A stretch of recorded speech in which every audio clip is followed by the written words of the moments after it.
안녕하세요. 저는 평소에 사연 유튜브를 보며 세상에 나같이 기구한 인생을 산 사람들이 또 계시는구나 하면서 위로를 받습니다. 마지막으로 세상을 떠나기 전 제 이야기도 한 번쯤은 올려보고 싶었어요. 제가 지금부터 들려드릴 이야기는 원하는 모든 걸 가졌다가 모든 걸 통째로 잃게 된 저의 기구한 인생 이야기입니다. 사실 제가 원하는 것은 특별하고 비싼 게 아니었어요. 그냥 남들 모두 다 이루는 평범한 가족이었습니다.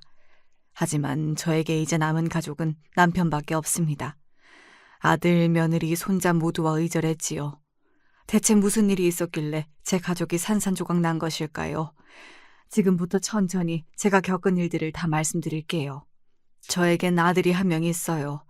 한 명 낳고 더 낳을까 생각도 했지만 당시에 하고 있는 일이 너무 바빠서 자식들에게 많은 사랑을 줄 시간이 없다 생각해서 한 명만 낳기로 남편과 이야기를 끝냈습니다. 지금 생각해보면 다른 엄마들처럼 어릴 때부터 많은 사랑을 주지 못해서 아들이 참 외로웠을 것 같아요. 그때 형제라도 만들어줬어야 하는데 참 후회되네요. 그렇게 외동으로 자란 제 아들은 무엇이든 자기 마음대로 해야 직성이 풀리는 성격을 가지고 있었습니다. 아들을 바로잡기 위해 늘 엄격하게 대했지만 아들은 저의 말을 잘 따르지 않고 오히려 자기 멋대로 행동하는 경향이 점점 더 강해졌어요. 기억에 남는 사건이 하나 있어요. 아들이 초등학교 3학년 때였죠. 그날도 아들은 학교에서 돌아오자마자 친구들과 놀러 가겠다고 떼를 썼습니다. 공부는 언제 할 거냐는 저의 말을 들은 채도 안 하고 아들은 고집을 부리며 문을 박차고 나갔습니다. 저는 항상 아들을 보며 속이 타들어갔어요. 저희 어머니와 아버지, 제 언니와 저 모두 공부를 잘하지 못했기 때문에 아들만큼은 꼭 열심히 공부해서 좋은 대접받으면서 살길 바랬거든요. 결국 아들이 돌아온 밤 저는 그를 앉혀놓고 엄격히 다그쳤습니다.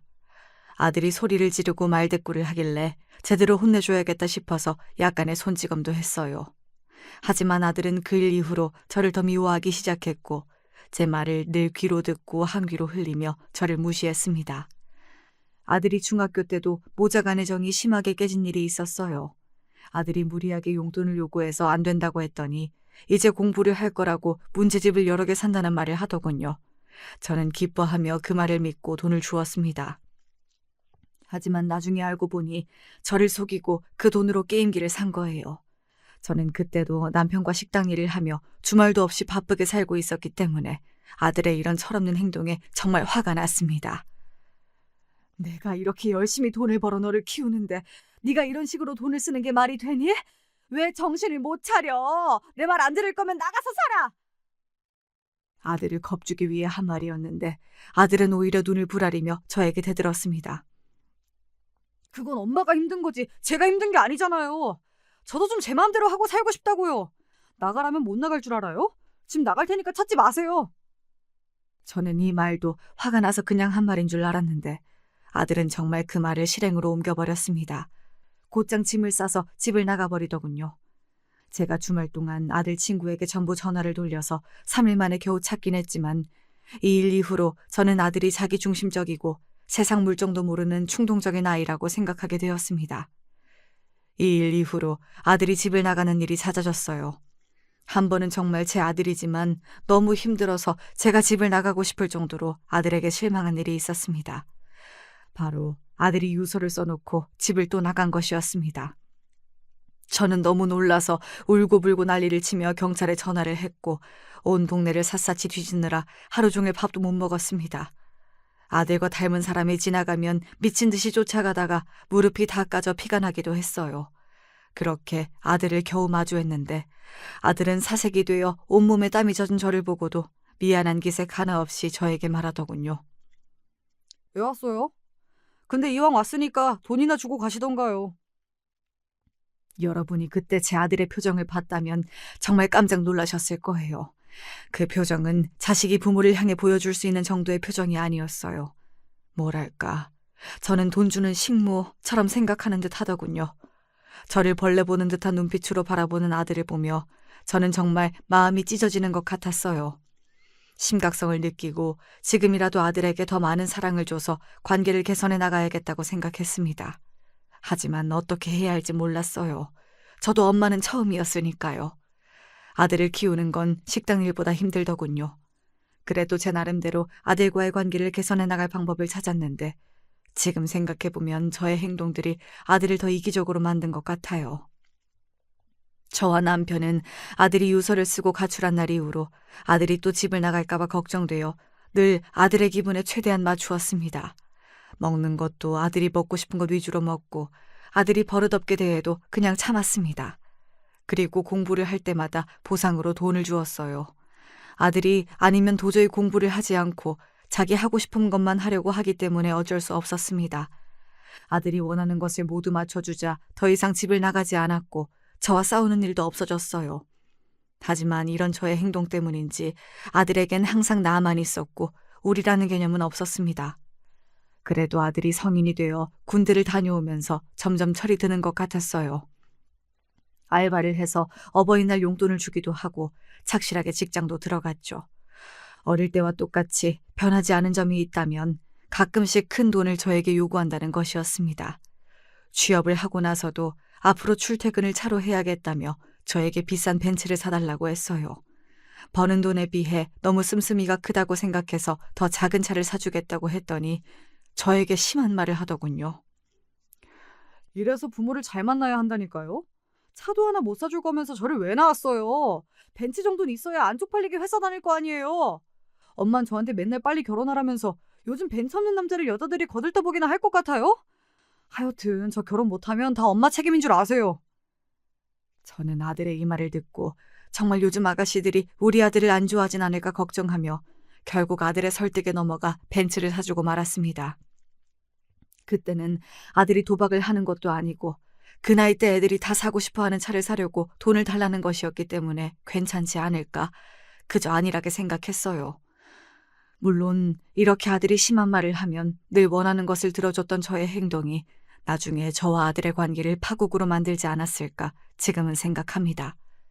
사실 아들에게 늘 빨리 결혼했으면 좋겠다, 손주를 보고 싶다는 이야기를 했었어요. 제가 아들을 키우는 것이 정말 힘들었기 때문에 내심 아들이 부모가 되면 저의 마음을 이해할 수 있지 않을까 하는 기대를 품고 있었습니다. 그리고 주변 친구들이 동창회에서 손주 사진을 보여주며 손주 자랑을 할 때마다 제 마음속에는 부러움이 커져만 갔어요. 늘 어서 빨리 손주를 안아보고 싶다는 생각을 하였죠. 그러던 어느 날 아들이 결혼을 하겠다고 이야기했습니다. 늘 바래왔던 순간이었기에 너무 기뻤고 오랜만에 가슴이 참 빠르게 뛰더라고요. 제가 아들에게 벤츠를 사주고 3년이 지나지 않았었기 때문에 그때는 큰 돈이 나갔지만 결국 아들이 원하는 것을 해주길 잘했다는 생각이 들었습니다. 아들에게 집으로 며느리를 데리고 오라고 했는데 아들이 전혀 예상치 못한 소리를 하더군요. 지금 며느리가 외국에 있기 때문에 상견례를 해야 한국에 다시 올 수 있다고 했습니다. 맙소사, 외국인 며느리라니. 대체 아들이 어떻게 외국인 며느리를 만났는지 저는 도통 이해가 되지 않았습니다. 그래서 아들에게 어떻게 만났는지 자세히 물어보니 얼마 전 혼자 여행을 갔을 때 저녁에 바에서 만났고 이후 매일 영상통화를 하며 사랑을 유지해왔다고 하더라고요. 요즘 애들은 인터넷이 발달해서 서로 떨어져 있어도 연애를 할 수 있다고 듣긴 했는데 막상 제 아들이 그런 상황이라고 하니까 신기하기도 하고 걱정도 됐습니다.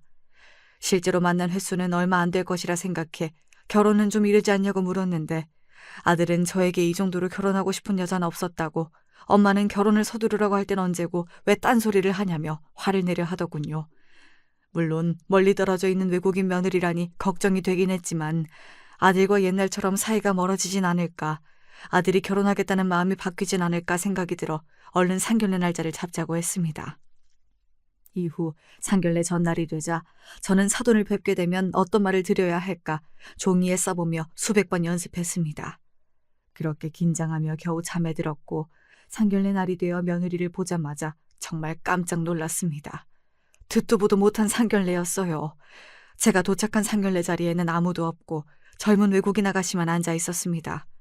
제가 너무 어이가 없어서 이게 어떻게 된 거냐고 묻자 아들은 며느리의 가족이 예전에 사고로 다 돌아가셔서 며느리가 혼자 외국에서 살고 있기 때문에 오늘 혼자 왔다고 하더군요. 정말 당황스러웠어요. 미리 얘기해줬으면 좋았을걸. 이 사실을 숨긴 아들이 원망스럽기도 하였지만 어쩌면 있을 수도 있는 일이고 가족을 잃은 며느리가 가엾다는 생각도 들어 일단 앉아서 밥을 먹기로 하였습니다. 다행히 며느리와 대화를 나눠보니 한국말도 잘하고 정말 똑부러지더군요. 한국에서 회사를 오래 다니다가 얼마 전에 다시 고향으로 간 것이었는데 그때 딱 아들과 만났다고 했습니다. 며느리가 아들과도 사이가 좋아 보여서 저는 결혼을 빠르게 진행해도 좋겠다고 이야기했습니다. 그리고 늘 손주를 바래왔기 때문에 아이 계획이 있냐고 물었더니 며느리는 제가 늘 듣고 싶었던 답을 바로 해주더군요. 어머니, 늘 손주를 바래오셨다고 들었어요. 제가 빨리 손주 안겨드릴게요. 걱정 마세요. 정말 다행이었습니다. 저에게 살갑게 웃으며 손주를 안겨주겠다는 며느리를 보며 저는 정말 그동안 아들을 키우면서 힘들었던 모든 걸 보상받는 느낌이었습니다. 그렇게 아무 일 없이 상견례가 잘 끝나나 했는데 그 순간 며느리가 저에게 이런 이야기를 하더군요. 어머니, 그런데 한국은 교육열이 강해서 아이를 키우면 돈이 많이 든다던데 저는 돈이 없어요. 어머니께 손주를 빠르게 안겨드리고 싶은데 돈이 없어서 아이를 낳을 수 있을지 걱정이 되네요. 저는 그 말을 듣고 며느리가 돈 때문에 아이를 안 낳지 않을까 하는 생각이 들어 얼른 며느리의 생각을 고쳐먹어야겠다고 생각했습니다. 돈은 내가 이미 몇 억 이상 모아뒀으니 걱정 말거라. 아이 키우는데 필요한 돈은 얼마든지 내가 줄 수 있어. 제가 이 얘기를 하자 며느리의 얼굴이 밝아지며 저만 믿고 아이를 낳겠다고 하더군요. 그 말을 듣고 늘 주말도 없이 식당 일을 하며 한 푼 한 푼 돈을 모았던 모든 나날이 주마등처럼 지나갔습니다. 늘 힘든 날의 연속이었지만 손주를 보기 위한 준비 과정이었다고 생각하니 참 뿌듯하더라고요. 물론 지금 생각해보면 그때 며느리에게는 어딘가 음산한 눈빛이 있었던 것 같아요. 그때는 그 눈빛이 어떤 의미였는지 전혀 알 수 없었습니다. 아들이 결혼하고 손주를 볼 수 있다는 기대감에 모든 것이 행복하게만 보였으니까요. 이후 아들의 결혼식은 상견례에서 이야기한 대로 3개월 내로 진행되었습니다. 저는 정말 손주를 볼 날이 얼마 남지 않았다는 기대감에 하루하루가 행복했고 매일 절에 가서 손주를 얻기 위한 기도를 드렸습니다. 그렇게 손주를 기다리는 저의 마음은 더욱 간절해졌지요. 그리고 하늘에서 제 소원을 들어주셨는지 드디어 제 나이 75세에 그토록 바라던 손자를 얻게 되었습니다. 결혼식을 올리고 3개월이 되지 않아 아이가 태어났는데 알고 보니 상견례 때 이미 아이를 임신한 상태였답니다. 제가 놀랄까 봐 이야기하지 않았다네요. 사실 요즘 혼전 임신도 많이 하기 때문에 큰 문제가 된다고 생각하진 않았습니다. 아이가 태어난 그날을 아직도 잊을 수 없어요. 아이의 울음소리를 듣자마자 정말 심장이 터질 것 같았고 남부럽지 않게 제가 할 수 있는 모든 것을 다 해주고 싶었어요. 정말 그 아이는 저에게 말로 다 할 수 없는 기쁨이었고 저희 가족을 더 화목하게 만들어줄 희망이라고 굳게 믿었습니다. 이후 아들과 며느리가 손자의 미래를 위해 교육열이 강한 동네로 멀리 이사를 갔기 때문에 제가 손자를 자주 보진 못했어요. 하지만 저는 며느리 고향 요리를 유튜브로 보며 택배로 음식을 만들어 늘 보내주었습니다. 하루는 손자가 너무 보고 싶기도 하고 아들과 며느리를 깜짝 놀래켜주고 싶다는 생각이 들었어요. 그래서 아이들에게 집에 간다고 이야기하지 않고 저 혼자 아들 집을 찾아가기 위해 여러 가지 준비를 했습니다. 먼저 손자와 며느리의 선물을 샀습니다. 엄마와 아들이 커플로 입을 수 있는 귀여운 옷을 사두었어요. 아기 옷이 요즘 꽤 비싸더라고요. 하지만 그 옷을 보며 손주가 얼마나 귀여울지 상상하니 그 돈이 전혀 아깝지 않았습니다. 며느리에게 잘 보이고 싶은 마음에 옷장에서 제일 비싼 좋은 옷을 골라 입고 정성껏 반찬도 만들어서 아들 집으로 향했습니다. 그러나 아들 집으로 가는 길에 집에 다시 가고 싶을 정도로 큰 난관이 있었습니다. 제가 도저히 길을 찾을 수 없다는 것이었어요. 75세 노인이 처음 보는 아들 집을 찾아가기가 이렇게 어려울 줄 몰랐습니다. 지나가는 사람들한테 길을 물어보니까 사람들이 며느리가 주소를 왜 이렇게 적어줬냐고 길을 헤매도록 헷갈리게 적어줬다고 뭐라 하더군요. 사람들의 말을 듣고 며느리가 애초에 제가 집에 오는 걸 바라지 않았던 건 아닌가 생각도 들었지만 저는 손자를 볼 수 있다는 생각에 그 불안을 애써 무시했습니다. 그렇게 같은 길을 몇 번을 돌아 겨우겨우 아들 집에 도착했고 저는 떨리는 마음으로 초인종을 눌렀습니다. 초인종을 누르자마자 며느리가 문을 열고 나왔는데 얼굴에 당황과 불쾌함이 가득하더군요. 어머님? 뭐야, 개념 없어요? 왜 불쑥 찾아와요? 짜증나게. 이럴 수가. 멀리서 찾아온 저에게 이런 막말을 내뱉으며 문을 열어주지 않는 것이었습니다. 저는 너무 당황하였습니다. 세상에 어떤 며느리가 시어머니한테 개념 없냐고 앞에서 말할 수가 있나요? 요즘 애들이 아무리 당돌하다지만 이건 아니지 않나요? 너무 화가 나 머리가 아팠고 혈압이 오르는 듯 했습니다. 겨우 가방에서 물을 마시고 진정을 한 후에 아들에게 전화를 하였더니 그제서야 10분 후에 아들이 나와 문을 열어주더군요. 엄마? 뭐야, 왜 이렇게 갑자기 오셨어요? 안 오셔도 되는데. 아들도 저를 전혀 반기지 않았습니다. 며느리는 저를 거들떠보지도 않았어요. 그 순간 저는 제가 괜한 행동을 한 건 아닐까 싶어서 가슴이 덜컥 내려앉았습니다.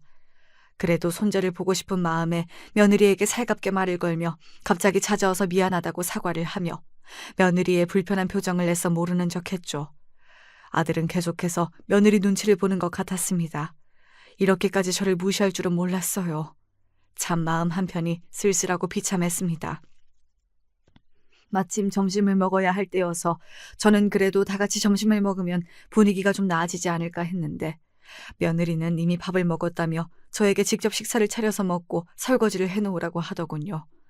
그리고 아이는 지금 자고 있어서 볼 수 없다고 점심 먹고 집으로 가고 나중에 다시 오라고 했습니다. 저처럼 며느리한테 무시당한 시어머니가 세상에도 있을까요? 너무 실망스러워서 당장 집에 가고 싶었습니다. 물론 제가 말없이 찾아간 것이긴 하지만 따뜻한 말 한마디 못 해주고 먼 길을 온 저에게 밥도 못 차려주나요? 아들도 너무하더군요. 계속해서 며느리 눈치만 보고 저에게 아무것도 해주지 않았어요. 저에겐 그렇게 큰 소리를 잘 치더니 왜 며느리한테는 한마디도 못하는지요. 답답해 죽겠습니다. 그래도 저는 아들의 마음을 이해하려고 애썼습니다. 신혼이기도 하고 아무래도 어린아이를 키우고 있어서 며느리가 예민할 수도 있고 무엇보다 아들이 며느리에게 저 때문에 밉보이면 안 되니까요. 그런데 제가 아무리 아들과 며느리의 행동을 이해하려고 해도 진짜 저는 너무 억울하더군요. 여러분, 사실 제가 며느리와 아들이 아이를 낳자마자 1억을 줬었거든요. 그런데도 저를 이렇게 냉대하다니. 겨우 나오는 눈물을 참으며 끝까지 손재가 깨기만을 기다렸는데 며느리가 계속 눈치를 주더군요. 오늘 예전에 같은 회사를 다니던 동료들이 올 예정이라 제가 있으면 친구들이 당황스러울 테니 얼른 나가라고 했어요. 옷과 음식을 가져온 저에게 고맙다는 말 한마디도 하지 않았습니다. 결국 불청객 취급에 지친 저는 손자를 보지도 못하고 쫓기듯 집을 나왔습니다. 여러분, 어떻게 저한테 이럴 수가 있죠? 아들은 그렇게 자기 필요할 땐 저에게 많은 돈을 요구하더니 저를 마중 나오지도 않더군요. 며느리와 아들은 저를 가족으로 생각하긴 하는 걸까요? 집 가는 길에 혼자 여러 가지 생각에 잠겼습니다. 그렇게 집에 도착하자 우느라 얼굴이 퉁퉁 부은 저를 보고 남편이 무슨 일이 있었냐고 물었습니다. 저는 남편에게 며느리와 아들이 저를 얼마나 차갑게 대했는지 있었던 일을 전부 얘기했어요. 남편은 그 이야기를 듣자마자 참을 수 없다는 듯이 화를 내며 그동안 우리가 아들을 너무 오냐오냐 키워서 며느리까지 당신을 무시하는 게 아니냐고 했습니다. 이후 남편은 이번 기회에 아들과 며느리의 태도를 바로잡아야겠다고 당장 며느리에게 전화를 걸어 따졌습니다. 이번 일은 정말 실망이다. 물론 너 입장에서는 시어머니가 갑자기 찾아와서 당황스러울 수 있지만 그래도 널 위해서 음식도 가져가고 옷도 사온 먼 길 오느라 지친 시어머니한테 밥도 안 차려주고 손자 얼굴도 안 보여주고 문도 안 열어주고 개념 없다는 말을 하는 건 예의가 아니지 않니? 이번 일은 꼭 반성하고 진심으로 사과를 해줬으면 좋겠다.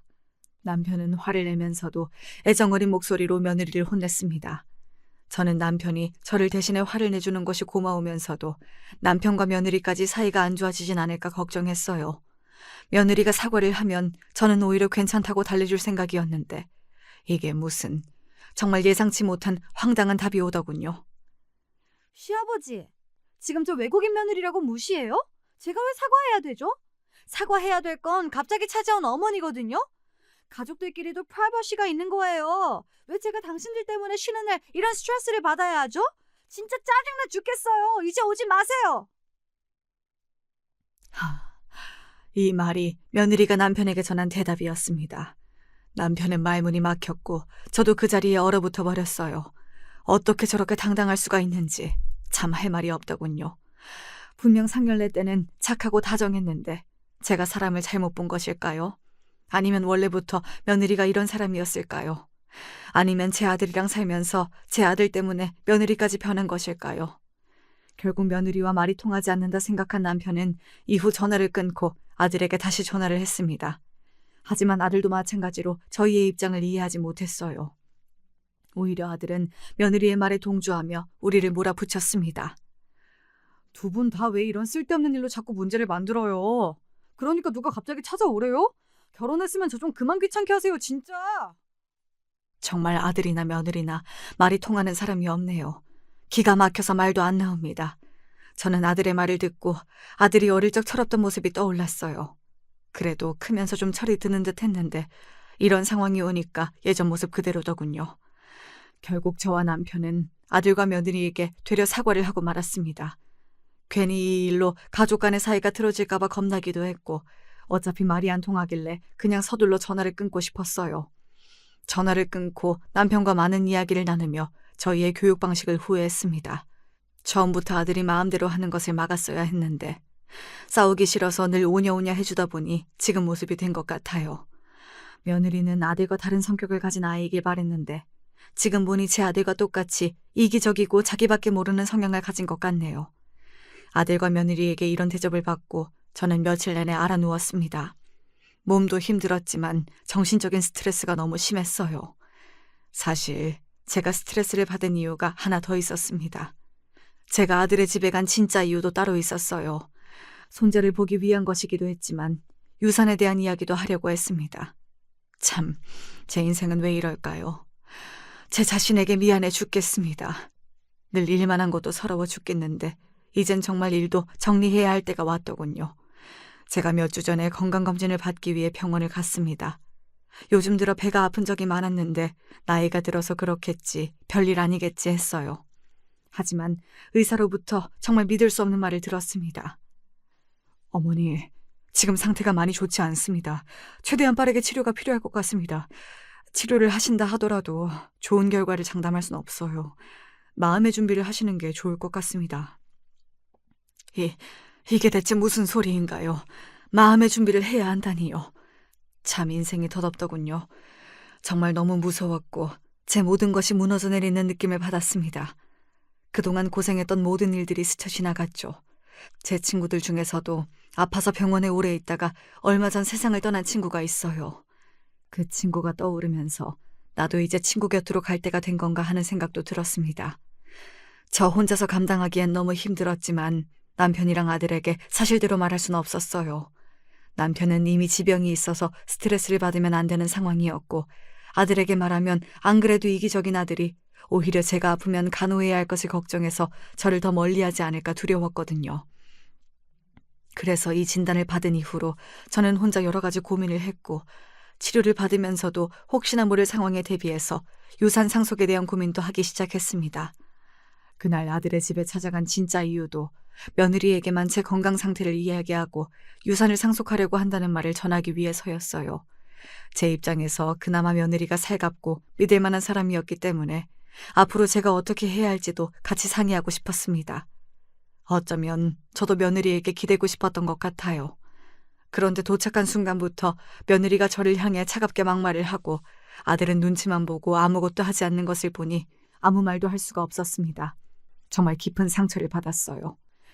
원래는 아들과 며느리에게 제 모든 재산을 물려주려고 했지만 아들이 며느리와 함께 저를 대하는 태도를 보며 이게 과연 옳은 일인지 다시 한번 생각하게 되었어요. 여러분, 저는 왜 이렇게 아픈 순간에도 가장 가까운 가족들에게조차 의지할 수 없는 인생을 살고 있는 걸까요? 이렇게 사는 것이 무슨 의미가 있는지 모든 것을 놓아버리고 싶다는 생각도 많이 했습니다. 하지만 저에게는 또 다른 희망인 손자가 있었어요. 제가 그토록 원했던 손자를 위해서라도 계속 살아야겠다고 결심하며 아픈 치료를 견디고 또 견디며 어떻게든 더 살기 위해 노력했습니다. 한 달 후 명절을 맞아 아들과 며느리가 저희 집에 찾아왔습니다.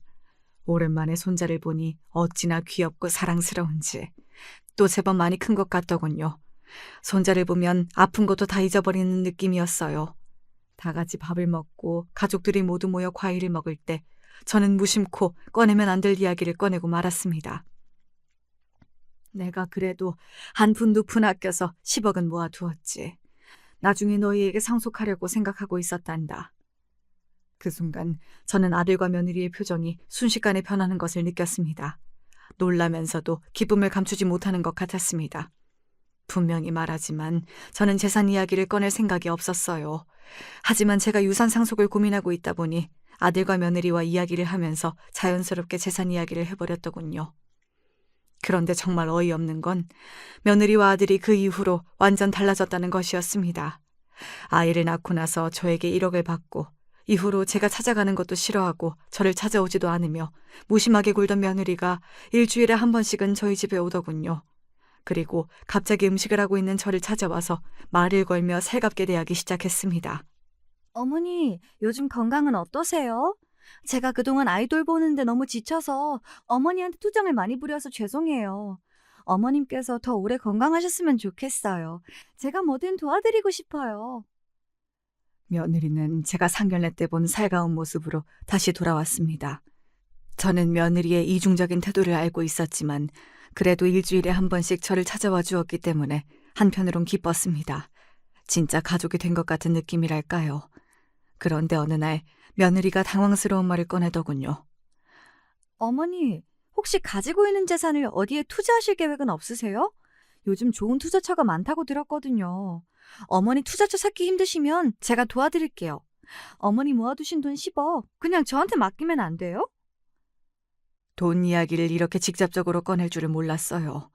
저는 일부러 아무렇지 않은 척 좋은 방향으로 고민해보겠다고 했습니다. 며느리와 아들은 제 돈을 어떻게 하는 게 좋을지 많은 생각을 해본 듯 했어요. 물론 제 돈이긴 하지만 가족으로서 어떻게 재산을 더 크게 불릴 수 있을까 함께 고민하는 태도는 참 고마웠어요. 며느리와 아들에겐 늘 이중적인 모습이 있었지만 그래도 제 돈을 빼앗아 갈 정도로 개념 없고 파렴치한 아이들은 아니라고 그땐 생각했었죠. 이후에도 며느리는 저에게 투자를 위해 돈을 달라는 이야기를 계속했습니다. 하지만 혹시 모를 위험이 부담스러워서 늘 거절했고 그때마다 며느리는 서운해했지만 받아들이는 것 같았어요. 그런데 어느 날 며느리는 저에게 돈을 주면 아들과의 관계도 회복시켜주겠다고 했습니다. 그 말에 혹했지만 저는 돈으로 거래할 일은 아닌 것 같아서 마음만 잘 받겠다고 이야기했어요. 그런데 정말 신기한 건 그날 이후 아들이 완전히 변했다는 것이었습니다. 엄마, 오늘은 어디 불편한 데 없어요? 필요하신 것 있으면 말씀만 하세요. 제가 다 준비해드릴게요. 저도 앞으로 어머니한테 더 잘할게요. 아들이 갑자기 살가워졌고 예전과 달리 저에게 자주 안부를 물었습니다. 저는 아들의 변화한 모습이 정말 기뻤고 며느리에게 고마웠어요. 하지만 한편으로는 걱정이 되더군요. 그동안 그렇게 나를 무시하던 애들이 왜 이렇게 변한 걸까라는 생각이 계속 맴돌았습니다. 하지만 저는 더 깊이 생각하지 않기로 했어요. 스트레스 받아봤자 몸이 아픈 저한테 좋을 것도 없고 가족 간의 사랑이 깊어지는 과정이라고 믿고 싶었거든요. 그땐 미처 몰랐습니다. 며느리와 아들의 갑작스러운 변화가 어떤 계략이 시작이었는지 말입니다. 둘의 가식적인 웃음 뒤에 숨겨진 서늘한 진심을 마주치고 저는 그야말로 경악했습니다. 한 번은 며느리와 아들이 여행을 가서 제가 손자를 봐주고 있었어요. 갑자기 아이가 열이 올라 급하게 응급실을 찾았죠. 정말 아이가 잘못되면 어떻게 하나 너무 걱정했지만 다행히 응급실에서 주사를 맞고 빠르게 열이 내렸고 아이가 필요한 예방접종이 되어 있지 않아 혈액검사를 하고 예방접종도 마쳤습니다. 그런데 그날 정말 믿기 힘든 이야기를 듣게 됐습니다. 저는 그 순간 하늘이 무너지는 것 같았어요. 어머니, 죄송한데 이 아이의 혈액형이 아버지와 맞지 않네요. 혹시 다른 병원에서 출생 확인을 받으신 적이 있나요? 정말 온몸이 얼어붙는 것 같았습니다. 제가 그토록 사랑하고 아끼는 우리 손자가 아들과 혈액형이 맞지 않다니요. 저는 검사가 잘못된 것 같다고 이 아이는 우리 아들의 아이가 분명하다고 몇 번이나 말했지만 의사는 차분하게 한 번 더 이야기했습니다. 어머님, 예외적인 경우도 있긴 하지만 혈액형이 맞지 않다면 친자관계가 아닐 가능성이 있습니다.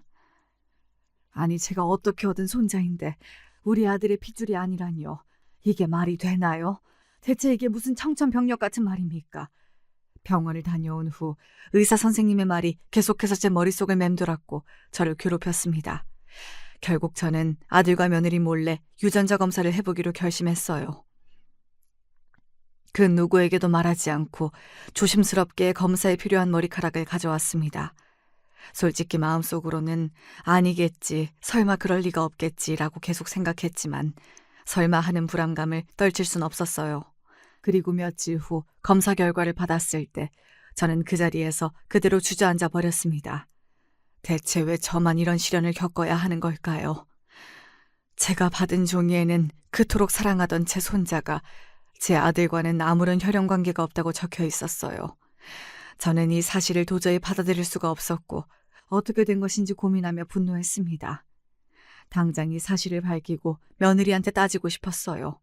하지만 아들에게 말할 수는 없었습니다. 아들이 그 진실을 알게 되면 얼마나 큰 상처를 받을지 너무나도 뻔했기 때문이죠.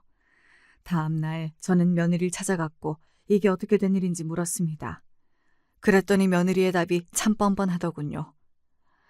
어머님, 제가 아드님을 만나기 전에 사실 딴 사람의 아이를 가졌었어요. 그 애는 그걸 알면서도 저와 결혼을 선택한 거예요. 어머님한테는 죄송하지만 저랑 남편은 모두 이 사실을 알고 있어요. 근데 이제 와서 이 얘기를 왜 꺼내요? 어차피 저흰 결혼했고 잘 살고 있잖아요.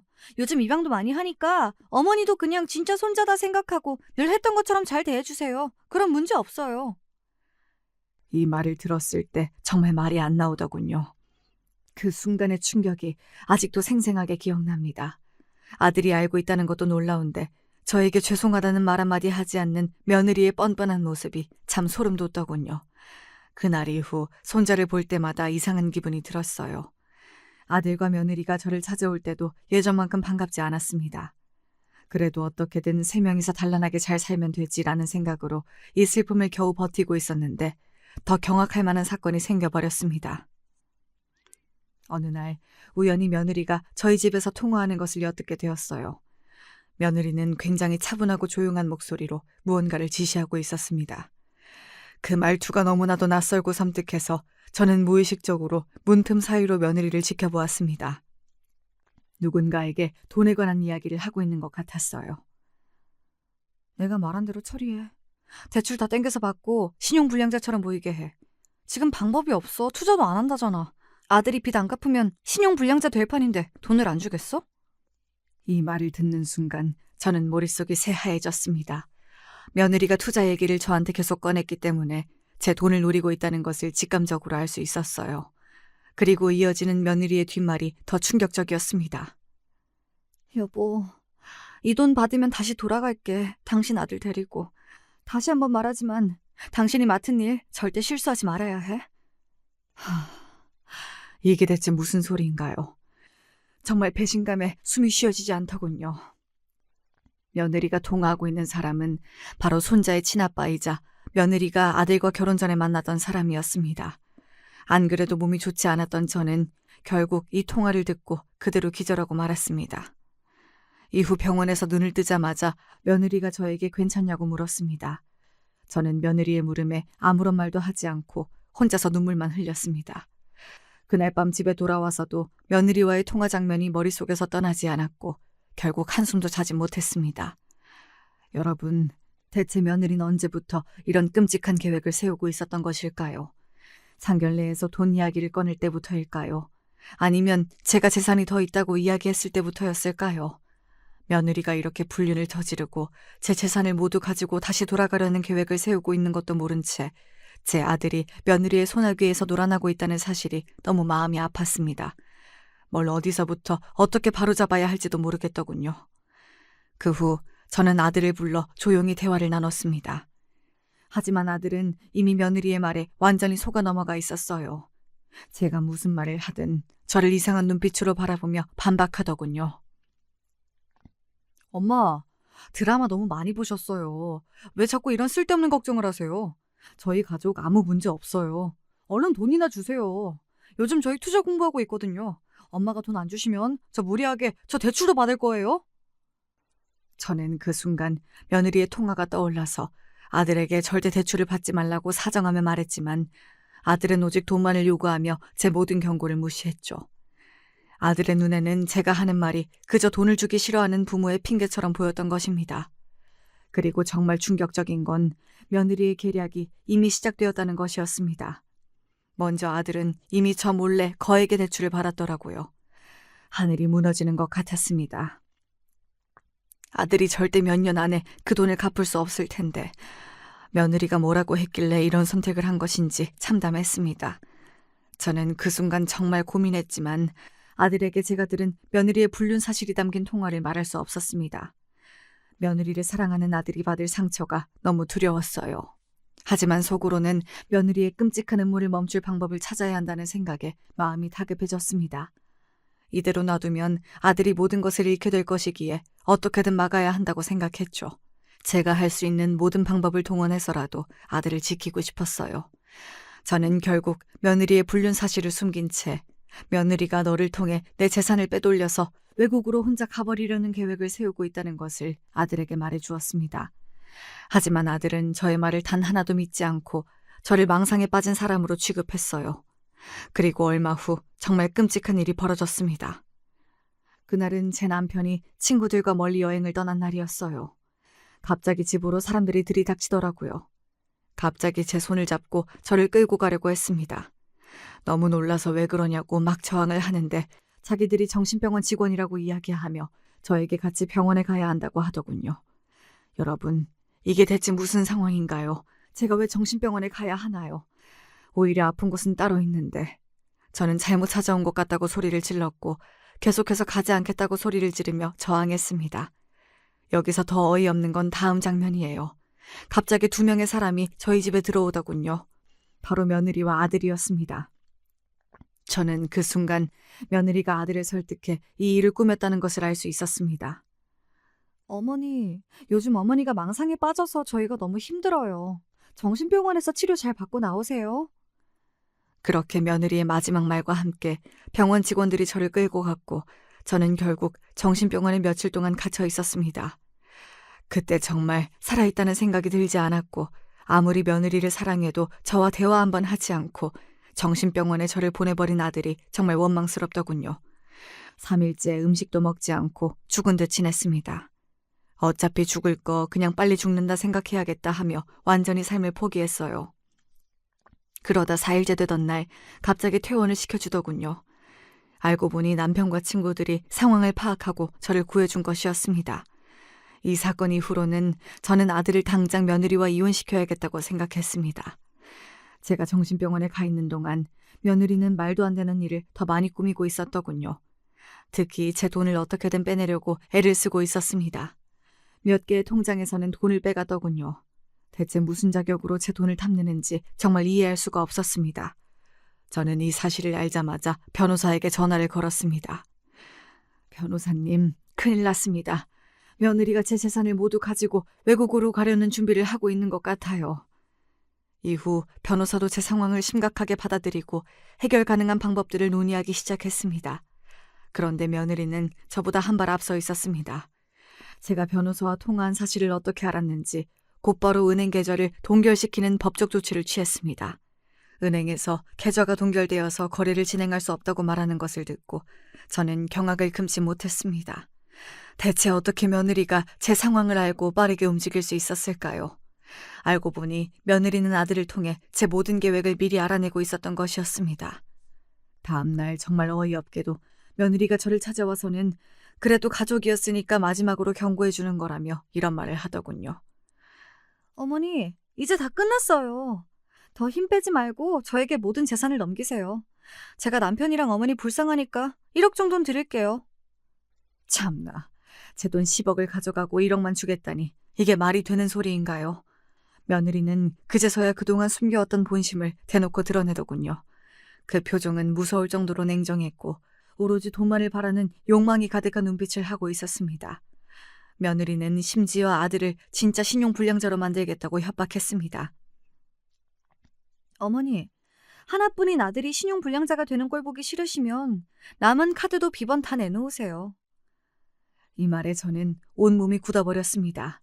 제 아들을 가지고 협박하다니요. 며느리가 이렇게까지 나올 줄은 꿈에도 몰랐습니다. 며느리는 정말 제 아들을 사랑하지 않은 듯 했어요. 재산을 가지기 위해 제 아들을 철저히 이용한 것이지요. 저는 결국 변호사를 통해서 많은 문제를 해결했습니다. 하지만 변호사와 저의 노력은 아무 소용이 없었습니다. 어떻게 이런 일이 있을 수가 있는지. 저는 결국 제 모든 재산을 며느리에게 빼앗기고 말했어요. 며느리와 이혼하고 정신 차리겠다는 아들을 믿고 제 재산을 거의 다 아들에게 주었는데 아들이 제 말을 듣지 않고 재산을 빼돌려 며느리에게 넘긴 것이었습니다. 이 사실을 알고 제가 할 수 있는 건 며느리에게 돈을 돌려달라고 비는 것밖에 없었습니다.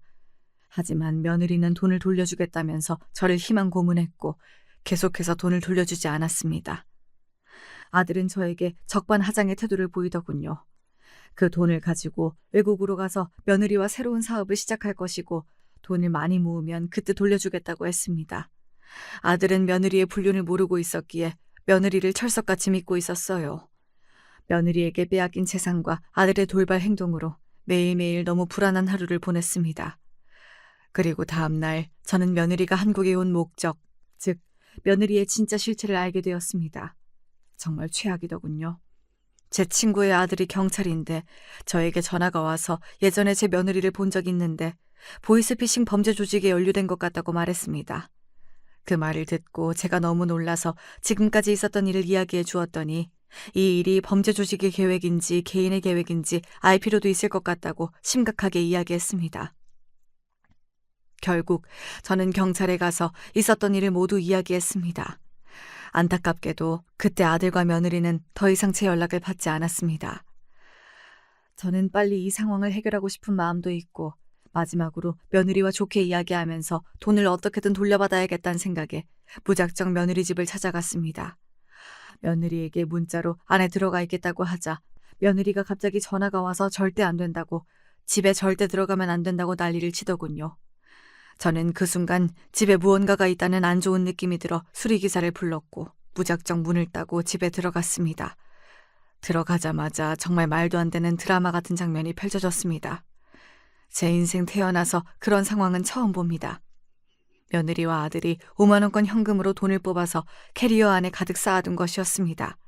저는 얼른 남편을 불러 이 모든 돈을 가져왔고 그날 밤 며느리에게 전화가 왔습니다. 누가 맘대로 집에 쳐들어오래. 내 돈 내놔. 그게 왜 네 돈이니? 개념 좀 챙기렴. 그리고 너 이럴 때가 아니야. 경찰이 곧 널 잡으러 갈 거라고. 그렇게 저는 가까스로 모든 돈을 되찾고 며느리가 불법 보이스피싱 조직에 연루되어 있다는 것과 며느리의 불륜을 아들에게 이야기해 주었습니다. 실제로 경찰들이 찾아오자 아들은 큰 충격을 받은 듯 했습니다.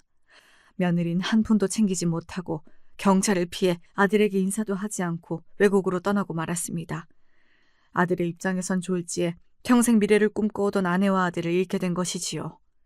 물론 이 상황이 안타깝지만 저는 돈도 되찾으니 아들과 다시 새로운 삶을 시작하려 했습니다.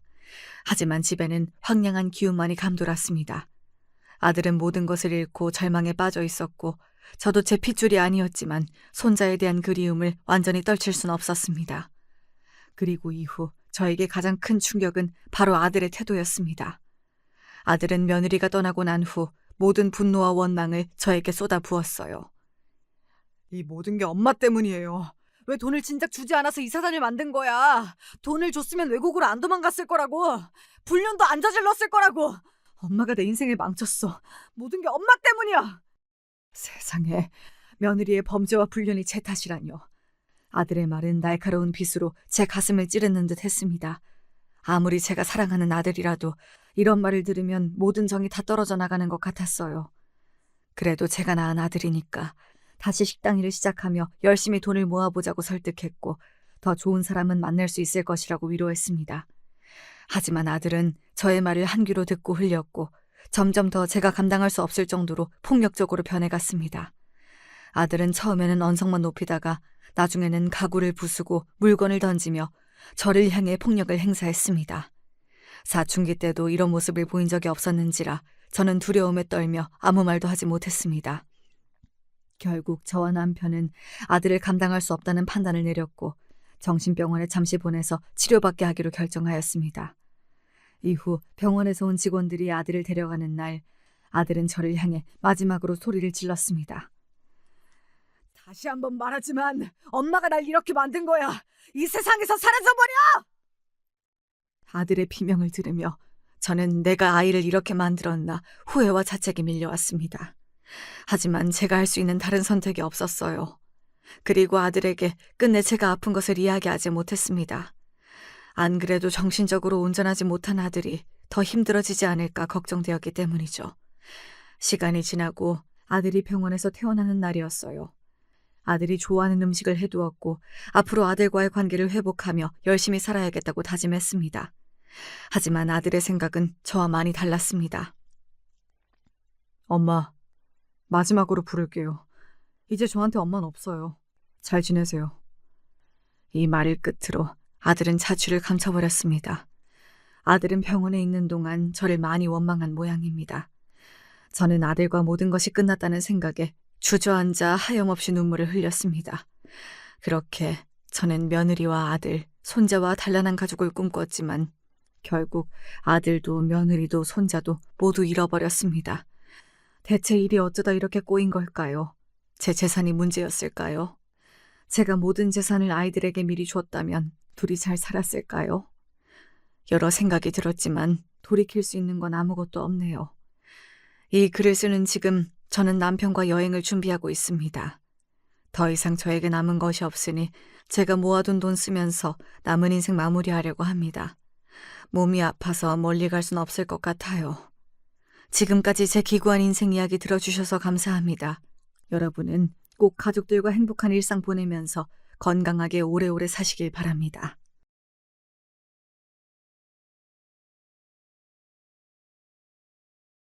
안녕하세요. 저는 30대 초반 여자입니다. 평소 출퇴근하면서 종종 이 채널로 재밌고 감동적인 사연들 많이 듣고는 합니다. 사연을 듣기만 하다가 제가 막상 사연을 보내려니까 살짝 어색한 것 같네요. 저의 사연은 정말 역겨운 짓을 하는 시아버지 때문에 참다 못해서 결국 복수를 하는 얘긴데요. 여러분들에게 이 사연을 공유하고 싶어서 이렇게 사연을 보내게 됐습니다. 저는 남편과 대학 졸업 후 동네 테니스 동아리에서 만났습니다. 남편이 저한테 반했다며 한 달 반을 꼬박 귀찮게 쫓아다녔고 저는 이 동아리를 오래오래 하고 싶어서 그 동아리 안에서는 절대 남자친구를 만들지 말아야겠다고 생각했었습니다. 그런데 10번 찍어서 안 넘어가는 나무 없다고 했나요? 제가 바로 그 나무였습니다. 계속되는 사랑 공세에 저는 그렇게 남편에게 마음의 문을 열어주었습니다. 남편은 회계법인에서 근무하던 회계사로 자신의 회계법인을 새롭게 차리기 위해서 준비 중인 상태였습니다. 저는 대기업에서 재무 회계 담당자고요. 직무가 비슷한 계열이다 보니 자연스럽게 남편과 저의 사이는 급속도로 발전했습니다. 그렇게 1년을 만나고 동아리에서 모르는 사람이 없는 테니스 동아리 대표 커플이 되어 사람들의 축복을 받으며 결혼할 수 있을 줄 알았습니다. 그러나 문제는 여지없이 터지더라고요. 예상치 못한 부분에서요. 남편은 회계법인을 차리기 위해 차릴 위치를 알아보다가 원래 원하는 자리는 너무 비싸서 고민을 하고 있던 단계였습니다. 하지만 저와의 혼인을 준비하면서 회계법인도 준비하고 싶다는 남편의 말에 저는 이 사람이라면 잘해낼 수 있지 않을까 하면서 남편을 믿어주기로 했습니다. 그리고 이런 남편을 돕기 위해서 빠르게 상견례를 해야겠다고 생각했죠. 남편을 돕는 것도 결혼 얘기가 서로 오고 가고 상견례는 완료해야 그 다음에 비로소 사위로서 며느리로서 집안의 도움을 주고받을 수 있을 테니까요. 그래서 제가 먼저 남편에게 프로포즈를 했고 상견례를 일부러 앞당기기로 했습니다. 은정아, 비록 내가 지금은 아직 회계법인 차리기 전이고 준비 상태라서 많이 부족하지만 그래도 너랑 결혼 준비도 같이 잘 해내가고 싶어. 나 오빠 믿어.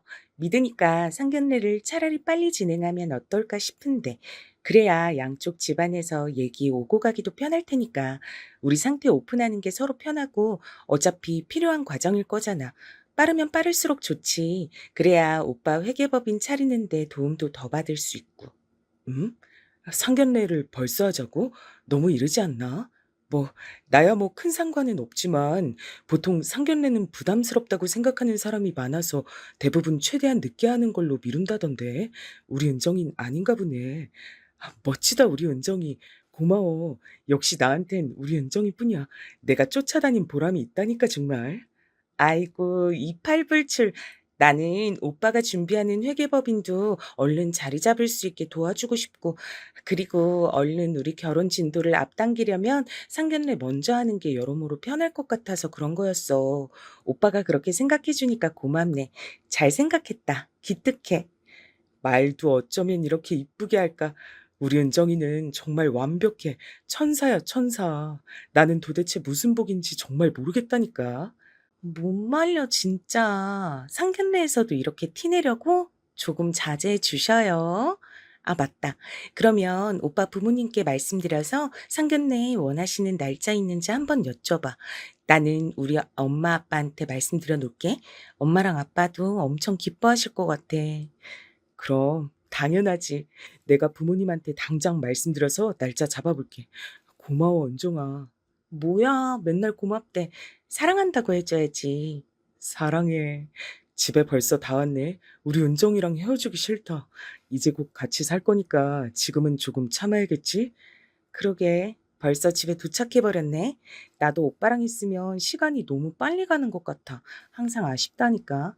그래도 오빠 말대로 우리 곧 같이 살 거니까 오늘은 참아 봅시다. 나 이제 슬슬 집에 들어가 볼게. 내일 만나. 조심히 들어가. 가는 거 보고 출발할게. 사랑해. 테니스 동아리 사람들이 혀를 내두를 정도로 우리는 어느새 닭살 커플이 되어갔고, 저도 1년 동안 남편을 만나오면서 이렇게 저와 잘 맞는 사람, 같이 있을 때, 같이 놀 때 제일 재밌는 사람을 다시 만나기 어렵겠다는 생각이 들었습니다. 그래서 제가 먼저 프로포즈를 해야겠다는 결심도 그때 바로 했죠. 쉬운 결정은 아니었지만 후회는 없었습니다. 상견례로 남편의 부모님을 만나 뵙기 전까진 말이죠. 저와 남편은 평소 아주 사소한 거라도 서로 이야기하는 스타일이어서 이미 서로의 부모님이 어떤 일을 하시는지, 대략 얼마나 버시는지도 알고 있는 상태였습니다. 저희 아빠는 경찰이셨거든요. 경찰 공무원으로 오래 근무하셨고 여전히 현직에 계시다 보니 그걸 남편은 참 멋지다고 해줬고요. 그리고 상견례에 앞서 그런 정보들을 미리 서로의 부모님께서 궁금해하실 거라고 생각했고, 가감없이 부모님들께 꼭 미리 말하고 오라고 남편에게 얘기했습니다. 상견례 자리에서 불편할 수도 있는 대화들이 오간다면 분위기도 분위기고 돌이킬 수 없다는 이야기를 다른 이미 결혼한 선후배들한테 여러 차례 들었기 때문입니다. 조심해서 나쁠 건 없는 거니까요. 그리고 실수 없는 상견례를 만들기 위해서 결혼한 선배와 후배를 만나서 명심해서 준비해야 될 것들도 따로 정리하기도 했습니다. 그러다 보니 시간이 정말 훅 가 있더라고요. 남편과 만나서 상견례 전에 부모님께 궁금하실 수 있는 것들은 모두 미리 풀어들어서 상견례 자리에서는 질문보다는 덕담 위주로 흘러갈 수 있게 하자는 작전을 알려주었습니다. 저도 남편도 그리고 저희 부모님도 시부모님도 상견례는 모두 처음이니까요. 그래서 저는 오히려 미리 대비할 수 있어서 정말 다행이라 생각했고, 남편도 동의하며 자기가 그런 실수 서로 안 나올 수 있도록 부모님한테 미리 말씀드리겠다고 하더라고요. 참 든든하다고 생각했습니다. 그리고 대망의 상견례 날이 다가왔죠. 어서 오세요. 저희는 미리 와 있었습니다. 장모님, 저희 부모님이세요. 안녕하세요. 어머님, 아버님. 이렇게 함께 뵙는 건 처음이라 긴장되네요. 제 어머니세요. 저희 아버지는 현직 경찰이셔서 급하게 현장 검증 때문에 갔다가 돌아오시는 길이라 조금 늦게 도착하실 것 같아요. 먼저 식사하고 있으라고 하셨어요. 반갑습니다. 저 지석이 애비 되는 사람입니다. 저는 지석이 애미 되는 사람이고요. 앉으시죠. 네, 반갑습니다. 지석이가 누구를 닮아 이렇게 미남이고 똑똑한가 했더니 다 부모님 닮아 그런 것이었네요. 아이, 참, 장모님도 역시 사위사랑은 장모님밖에 없나 봅니다. 저희 먼저 그럼 식사 시작해 달라고 하고 올게요. 그래, 그렇게 하자. 늦으신다고 먼저 먹고 있으라고 하셨다니까. 반갑습니다, 사부인. 네, 이해해 주셔서 감사해요. 식사 시작하시죠. 여기요. 그렇게 식사를 하고 있었더니 저희 아빠도 다행히 많이 늦지 않게 상견례 식사 자리에 도착을 하셨고 무사히 상견례가 끝날 수 있었습니다. 무난하게 흘러가자 이 결혼까지도 쭉 무난하게 잘 흘러갈 거라는 뭔가 그런 확신이 생기더라고요. 상견례를 마치자 결혼 준비는 정말 일사천리로 빠르게 흘러가더라고요. 원래 결혼이 그런 것이겠죠? 그러다가 저는 결혼 전에 놀라운 소식을 알게 되고 말았답니다. 바로 제가 혼전 임신을 했다는 사실이었죠. 요즘엔 그런 게 흠도 아니라고 해서 걱정은 없었지만 그래도 혼전 임신을 했다는 것이 약간 부끄럽기도 하고 그랬습니다. 그랬는데 걱정과는 다르게 저희 부모님께서도 그리고 시부모님께서도 너무나도 반겨주시면서 축하한다고 하시는 거 있죠. 그래서 마음을 놓을 수 있었습니다. 저도 갑작스럽게 찾아온 아기가 고맙기도 하고 축복 같기도 하고 신기하기도 하고 싱숭생숭했거든요. 여보, 나 요 며칠 계속 속도 더부룩하고 맨날 뭐 먹지도 못했잖아. 난 결혼 준비하는 스트레스 때문에 생리를 몇 달 쉬는 줄 알았는데 혹시나 하고 가봤더니 나보고 임신이라는 거 있지? 아, 여보, 나 너무 얼떨떨해. 우리가 혼전 임신이라니. 뭐? 그게 정말이야? 와, 내가 결혼과 동시에 아빠가 되는 거라니. 나 너무 행복하다. 여보 고마워. 난 모든 걸 다 가진 남자야. 바로 여보 덕분이지. 우리 이제 새 식구가 됐으니까 내가 더 열심히 잘할게. 사랑해. 고마워. 이 소식을 얼른 장모님, 장인어른께 알려드려야지. 우리 부모님께도 내가 말씀드릴게. 으이구, 그렇게 좋아? 정말 못 말린다니까. 알겠어. 여보가 이렇게 좋아해 주니까 내가 다 기쁘다. 우리 부모님한텐 내가 지금 말할게. 어머님, 아버님껜 여보가 잘 말씀드려줘. 우리 엄마 아빠는 분명 축하한다고 하시면서 너무 좋아하실 거야. 아, 이건 집안의 경사잖아, 경사. 어디서 이런 복덩이 같은 여보가 왔을까? 나 너무 벌써부터 설렌다.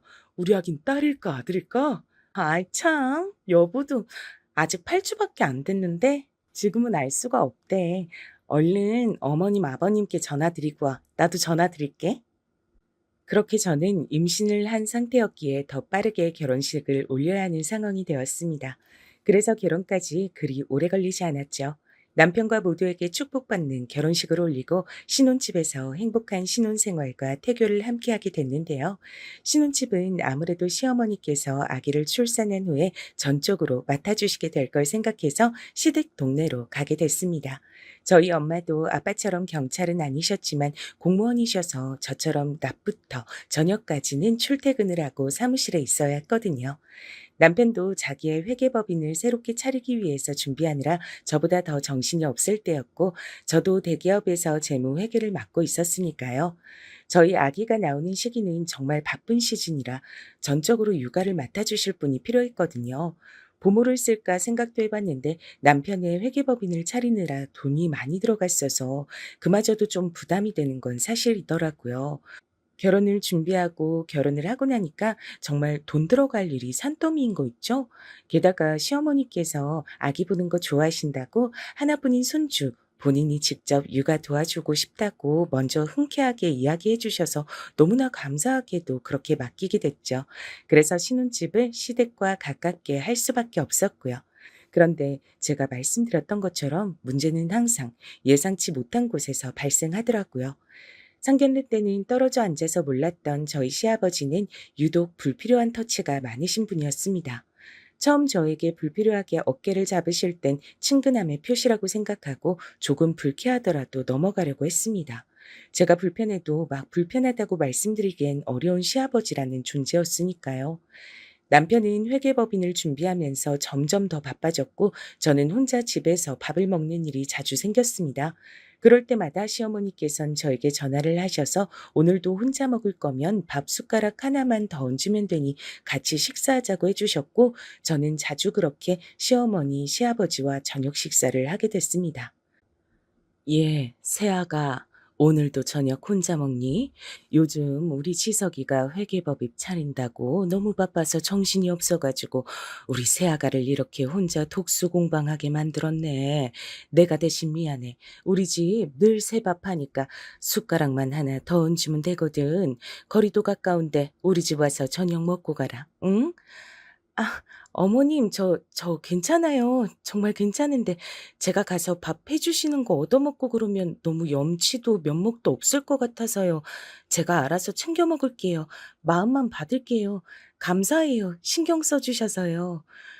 우리 손주 세상에 나오면 앞으로 내가 잘 챙겨줄 건데 미리 예행 연습한다고 생각하고 편하게 우리 집에 저녁 때마다 와. 나는 맨날 하는 거라 괜찮다니까. 사부인께서도 공무원이라 일하시고 사돈어른께서도 현직 경찰이셔서 친정에 가도 저녁 같이 먹고 하기 힘들 거 아니니 거리도 멀고 여기가 친정이다 생각하고 편하게 와라. 어머님, 그렇게까지 말씀해 주실 줄 몰랐어요. 너무 감동이네요. 네, 그럼 어머님께서 그렇게까지 말씀해 주시는데 제가 안 갈 수 없죠. 갈게요. 지금 가면 될까요? 그래, 잘 생각했어. 지금 오면 된다. 우리 집 비밀번호 알지? 치고 들어와. 시어머니는 너무 좋은 분이셔서 마음 놓고 저녁 식사를 하러 가게 됐지만 그런데 문제는 여기서 발생합니다. 시아버지께선 굳이 시어머니가 아닌 제 옆에 앉으시면서도 반찬도 놔주시고 어깨도 쓰다듬으시고 한 번은 제 허벅지에까지 손을 대시더라고요. 저는 너무 놀라 그 자리에서 벌떡 일어섰지만 시어머니 앞에서 차마 시아버지가 제 허벅지에 손을 대서 일어났다고 말을 할 수는 없는 일이었습니다. 시아버지의 표정을 보니 아주 음흉하고 만족스러운 표정을 짓고 있더라고요. 정말 소름이 끼쳤습니다. 그런 일을 겪고 나자 시아버지의 터치가 저는 너무 불편하고 불쾌하게 느껴졌고 저는 결국 외식을 한다고 둘러대거나 남편에게 뭐로도 밥은 집에 와서 먹고 다시 회사로 가라고 하면서 그렇게 시아버지를 피해왔습니다. 그러다가 시댁에서 지내는 제삿날이 됐습니다. 저는 음식하는 것을 돕기 위해 시댁에 와 있었죠. 시아버지는 하루 쉬는 날이라면서 하필 집에 계셨고요. 저는 속으로 시아버지가 제 곁으로 다가오지 않으시기만을 바라면서 잔뜩 경계를 하고 있었습니다. 그러다가 시어머니께서 제사 음식을 할 재료 중 몇 가지가 빠졌다면서 시장에 가서 금방 사오시겠다고 하시는 겁니다. 그래서 제가 다녀오겠다고 했더니 홀몸도 아닌데 쉬고 있으라고 배려해 주시더라고요. 저는 마음은 당장이라도 달려나가서 시어머니와 같이 장을 보고 오고 싶었지만 그렇게 배려해 주시는데 굳이 따라 나서는 것도 예의가 아니라고 생각해서 잠시 쉬고 있으라는 시어머니 말씀대로 작은 방에 들어가서 쉬고 있었습니다. 그때였습니다. 시아버지가 제가 누워있는 작은 방으로 슬그머니 오시더니 제 몸을 야릇한 시선으로 바라보시는 겁니다. 그리고 제 귀를 의심할 만한 말을 뱉으셨죠. 아, 역시 우리 며느리 테니스 하던 몸이라 탱탱해. 아주 그냥 만지고 싶다니까. 정말 참기가 힘들구만. 네? 뭐라고요? 아버님, 작은 방까지 오셔서 굳이 제 몸을 훔쳐보시고 그런 말씀을 하시는 건 정말 이해가 되지 않네요. 정말 불쾌합니다. 저한테 사과하세요. 정말 소름이 끼친다고요. 가까이 오지 마세요. 어차피 우리 이쁜이도 내가 싫은 게 아니잖아. 그니까 지금까지 내가 만지는 거에 아무 말도 안 한 거 아니야. 다 알아. 지금까지 가만히 있다가 갑자기 왜 급발진을 해? 어?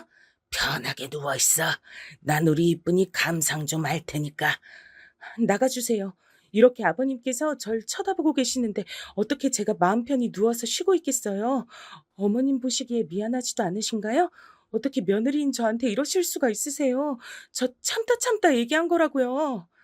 그러자 알겠다면서 잠시 베란다로 가서 담배를 찾아 물면서 다시 제가 있는 방으로 시아버지가 오시더라고요. 그러면서 제가 임산부인 것을 뻔히 아시면서도 제 얼굴에 담배 연기를 내뿜으면서 이렇게 짓거리는 게 아니겠어요? 정말 역겨워서 더 이상은 못 참겠더라고요. 우리 이쁜이도 곧 내 여자 될 거야. 내 아들 여자면 내 여자이기도 하지. 어차피 내 아들이지만 지석이가 젊은 것 빼곤 나보다 나을 게 뭐야. 요즘 회계법인인가 뭔가 차린다고 우리 이쁜이 혼자 심심하게 두잖아. 그러지 말고 나랑 놀자고, 어? 뭐라고요? 그러고도 당신이 시아버지야? 이렇게 저희 남편 몰래 자꾸 역겨운 짓 하시면 저도 더 이상은 못 참아요. 저희 아빠 현직 경찰인 거 잊으셨나 본데 이번 기회에 제대로 참교육 당해보세요. 친정 아빠한테 말씀드리러 갈 겁니다. 저 말리지 마세요. 그렇게 나오자 시아버지는 누가 네 말 믿어줄 것 같으냐면서 증거 있냐고 그러시는 겁니다. 저는 정말 어이가 없어서 대답도 안 하고 나왔습니다. 여전히 담배를 찍찍 피워대면서 가소롭다는 듯이 웃고 있는 시아버지의 표정이 정말 역겹더라고요. 저를 희롱하는 것도 모자라서 임신한 저한테 담배 연기를 내뿜다니요. 시아버지는 정말 제가 현직 경찰의 딸이라는 걸 한참 간과한 것 같더라고요. 아침에 제사 음식을 하러 가는 길부터 지금까지 전부 녹음하고 있었다는 걸 시아버지가 알 리가 없었겠죠. 그러니 그렇게 기고만장했을 겁니다. 저는 그 길로 당장 현직 경찰인 저희 친정 아빠에게 달려갔고 그동안의 일을 모두 말했습니다. 그랬더니 시아버지의 인생이 말 그대로 파멸되는 게 눈앞에 그려지더라고요. 아빠, 저 이제 더 이상은 안 참으려고요. 시아버지가 절 희롱하고 임신한 저한테 담배 연기까지 내뿜으면서 내 여자가 되라고 그런 말도 안 되는 헛소리를 했어요. 저 아빠한테 배운 대로 녹취록 가지고 있어요. 아빠한테 드리러 갈게요. 지금 서에 계시죠? 뭐? 뭐라고? 지금 그러니까 사돈이 너한테 그런 말도 안 되는 희롱을 했고 증거까지 있단 거냐? 아이고, 아무리 세상이 말세라지만 상견례 때는 멀쩡해 보이던 양반이 뒤로는 업무를 캐고 있었군. 내가 우리 딸 건드린 놈 가만둘 것 같아? 아주 호되게 혼내주고 인생 파멸나게 해줄 거야. 동네 창피해서 얼굴도 못 들고 다니게 해주겠어. 네, 아빠. 꼭 그렇게 해주세요. 제가 우리 남편 지석 씨랑 착하고 배려심 많은 시어머니 봐서 열심히 참아보려고 노력해왔는데 이대로 가면 정말 파국이 될 것 같아요. 멈추는 게 맞겠더라고요. 진작 참지 말고 아빠한테 말할 걸 그랬어요. 의심되면 그 자리에서 바로 불쾌하다고 말해야지. 그래, 물론 시아버지니까 그러기 힘들었겠지만 참는 게 능사가 아니다. 아빠한테 바로 말하지 그랬어. 아빠가 현직 경찰인데 경찰 아빠 뒀다 국 끓여 먹을래? 너희 시아버지 제대로 콩밥 먹여줄 테니까 딱 기다리라 전해라. 그럴게요. 고마워요, 아빠. 서해 가서 마저 이야기해요. 녹취록도 드릴게요. 진술서도 써야죠. 그렇게 제사 음식을 하다 말고 시어머니가 장을 다 봐오기도 전에 시아버지가 그새를 못 참고 저를 또 희롱하고 담배 연기까지 피우는 바람에 저는 아빠가 계신 경찰서로 가서 시아버지를 고소하기 시작했습니다. 이런 일을 자초한 건 모두 시아버지니까 전혀 미안하거나 참았어야 하나 그런 생각은 이제 들지 않더라고요. 더 이상 참으면 안 되는 수준까지 온 것이었으니까요. 만약 그때 참았더라면 더 노골적으로 절 희롱하고 만지려고 했겠죠. 정말 생각만 해도 너무 끔찍합니다. 제가 없어진 걸 알자 시어머니는 시아버지에게 며느리 어디 갔냐 물었지만 시아버지는 제가 정말 신고하진 못할 거라 생각했는지 있는 사실을 곧이곧대로 말하지 않고 숨기셨더라고요. 제가 몸이 너무 갑자기 안 좋아 보여서 집에 돌아가 쉬라고 했다면서 말이죠. 그 사이 저는 경찰서에서 진술을 다하고 시아버지를 아빠와 함께 체포하러 갔습니다. 아니, 사돈, 여긴 어쩐 일로 오셨어요? 저희 집 오늘 제사인데 새아가가 몸이 안 좋아 보인다 해서 저희 지석 아빠가 돌아가 쉬라 했다던데 어떻게 같이 오셨네요? 어머님, 놀라지 말고 들으세요. 그동안 아버님께서 절 희롱하셨어요. 자꾸 어깨 만지고 허벅지 만지고 옆에 앉아서 귀에 바람도 넣으시고 전 제 남편과 어머님을 생각하면서 참아보려고 노력했지만 오늘은 더 이상 참으면 안 되겠다는 생각이 들더라고요. 임신한 저에게 담배 연기를 내뿜으면서 뭐라고 하셨는지 아세요? 저보고 아버님 여자가 될 거라고 하시더라니까요. 어머님, 이러면 아버님과 이혼하세요. 참고 살지 마세요. 네? 사부인, 이런 일로 찾아뵙게 돼서 참 유감입니다. 아내 김영철 씨 계십니까? 그놈이 제 딸을 그동안 희롱하고 담배 연기까지 뿜었단 걸 이미 경찰서에서 다 조사하고 왔습니다. 제 딸이 신고했고 제가 접수해서 김영철 씨를 친히 체포하러 온 거거든요. 뭔 소란이야? 뭔데 그래? 사돈, 너 결국 네 아빠 끌고 온 거냐? 그 별것도 아닌 것 같고 이런 소란을 불러일으키고 말이야. 그 창피하지도 않냐? 증거 있어? 증거도 없으면서 무슨 생사람을 잡아? 이런 개새끼 입 다물어. 지금 네 모가지 꺾어버리고 싶은 거 겨우 참고 있으니까 이 변태 새끼야. 김영철 씨, 당신은 내 딸 은정이를 상습 성희롱과 성추행을 해온 혐의를 받아 경찰서로 가서 조사를 세게 받으셔야겠습니다. 알겠냐, 이 변태 새끼야? 아빠, 진정하세요. 아무리 범죄자여도 아빠 손 더럽히지 마세요. 그럴 가치도 없는 사람이잖아요. 얼른 서해 가서 죗값 치르게 해주세요. 얼른요. 증거도 없이 사돈이 지금 경찰이라고 이렇게 생사람 잡아도 되는 겁니까? 예? 나 억울해요. 억울하다고? 여보, 나 아니야. 아니라고? 어머님, 못 믿으시겠다면 제가 녹취록이랑 증거 다 보여드릴게요. 아버님이랑은 이혼하세요.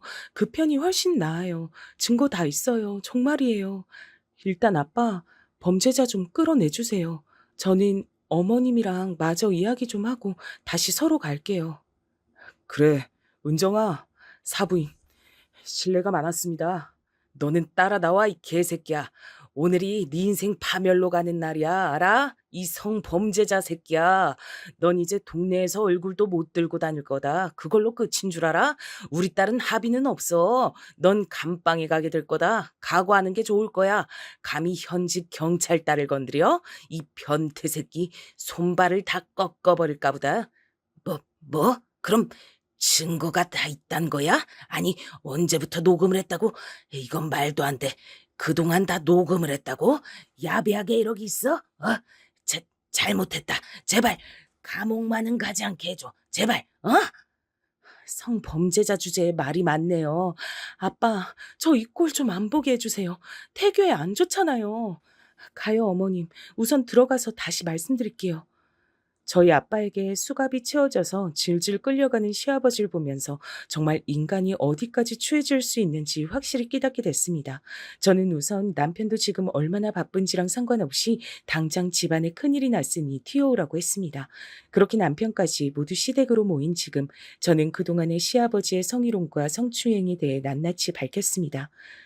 그동안 남편이랑 어머님께선 상상도 못하셨겠지만 아버님께선 저한테 계속 성희롱과 성추행을 해오셨어요. 증거도 있고요. 들으시면 충격받으실까봐 듣는 건 하지 않으시길 추천드려요. 아버님께선 저에게 늘 이런 식이었어요. 어머님께서 저한테 식사하러 오라고 해주셨잖아요. 제가 혼자 먹는 거 마음에 걸리셔서 그러신 거겠죠. 저도 좋은 마음으로 갔고요. 죄송해요. 진정이 안 되네요. 이게 다 정말 사실이야? 내 귀를 의심하게 되는데 점점. 엄마도 아무 말 안 하시고 분위기를 보면 정말 사실 같은데 우리 아빠가 대체 왜 며느리인 여보한테 그런 짓을. 여보 말이 다 사실이면 여보 잘못 아니니까 침착하고 천천히 말해봐. 난 아까 이미 새아가한테 대충 들었다. 사실 너희 아빤 못된 손버릇이 좀 있었어. 내 친구들한테도 그런 짓을 하는 바람에 내 친구들이랑도 나는 연을 끊고 살았단다. 근데 잠잠해졌다 생각했어. 내가 모르는 사이에 그런 줄도 모르고 아마 내가 집에 있을 때 회사에 가서 다른 여직원들을 성희롱하고 성추행했겠지. 그래도 아무리 그래도 지석이 아빠니까 그래서 나도 버텨왔던 거다. 근데 며느리까지 건드리다니 이건 사람 새끼도 아니잖아. 어머님, 아버님이 그런 사람인 거 이미 알고 계셨군요. 어쩐지 제가 아빠랑 같이 와서 자초지종을 이야기하고 아버님을 성범죄자 취급하면서 데리고 나갈 때 아무 말도 안 하시더니 짚히는 게 있으셔서 그러신 거였군요. 어머님, 왜 참고 사셨어요? 왜? 엄마, 그게 사실이야? 우리 아빠가 그런 여자의 발정나서 미친 짓을 하는 사람이라고? 그래서 엄마 친구들 건드린 것도 모자라서 이제 내 아내까지 건드리려다 걸린 거고? 그걸 왜 숨기고 살아? 왜? 여보, 어머님도 나한테까지 이러시는 줄은 모르셨어. 아버님께서 나한테 한 건 성희롱, 성추행에 해당돼. 내가 시댁에 같이 저녁 식사를 하러 갈 때마다 굳이 내 옆에 앉으셔선 내 어깨 만지고 허벅지 만지고 옆에 앉아서 귀에 바람도 넣으시고 난 여보랑 어머님을 생각하면서 참는 게 더 이상은 안 된다는 생각이 들었어. 임신한 나한테 담배 연기를 내뿜으면서 아버님 여자가 될 거라고 하시더라고. 여기서 내가 더 어떻게 참겠어. 나 정말 힘들었어, 여보. 그리고 어머님, 이런 아버님과 이혼하세요. 더는 참고 살지 마세요. 이렇게 파렴치한 인간이 내 아버지라니 너무 끔찍해. 다 거짓말이면 좋겠다. 차라리 전부 말이야. 이건 말이 안 되잖아. 그동안 평범하게 회사 다니시는 줄로만 알았지 이런 나쁜 버릇이 있는 줄이야. 지석이는 아무 잘못 없다. 지금 봐서 알겠지만 지석인 정말 아무것도 모르고 살았어. 나도 지석 아빠가 계속 그 버릇 못 고치고 있는 줄 알았으면 널 그렇게 자주 저녁 식사하러 오라고 하지도 않고 조심시켰을 거다. 정말 미안하다. 이건 모두 다 내 불찰이야. 아니에요, 어머님. 이제라도 알았으니 바로 잡으면 되죠. 저희 아빠 현직 경찰이시잖아요. 정말 아주 개 박살을 내고 계실 거예요. 실형을 살게 되실 거고요. 제가 절대로 합의를 해주지 않을 생각이거든요.